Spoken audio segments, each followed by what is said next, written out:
በዛሬው ዝግጅታችን በጥቅሉ ስለ ፕላስቲክ በልዩነት ደግሞ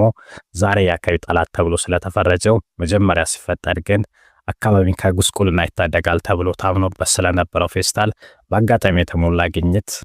ዓለምን እንዴት እንደተቆጣጠረ በጤናችንና በአካባቢያችን ላይ ያደረሰውን ጉዳት እንደዚሁም ፌስታል በቅርቡ የሚወገድ ቢሆንም ሌሎች የፕላስቲክ አይነቶች በቀጣይ ሊያደርሱ ስለሚችሉት የአካባቢና የጤና ችግር እንነጋገራለን። ስለ ፕላስቲክ የተወሰነ እውቀት መያዝ ቢያንስ በቀላሉ ሊወገዱ ከሚችሉ አስከፊ የፕላስቲክ ጉዳት ራስን፣ ቤተሰብን ብሎም ማህበረሰብንና አካባቢን ለመከላከል አስተዋጽኦ አለው። ምንም እንኳን ፌስታል በስስነቱ ምክንያት ከሌሎቹ ጠንካራ ፕላስቲኮች የተለየ ልዩ ባህሪ ቢኖረውም በኬሚካል ይዘቱና በረጅም ጊዜ ጉዳቱ ግን ከማንኛውም ፕላስቲክ ጋር ተመሳሳይና አደገኛ ነው። ሁለቱም የሰው ልጅን የረጅም ጊዜ ጤና ከማዛባታቸውም በላይ ለመጪው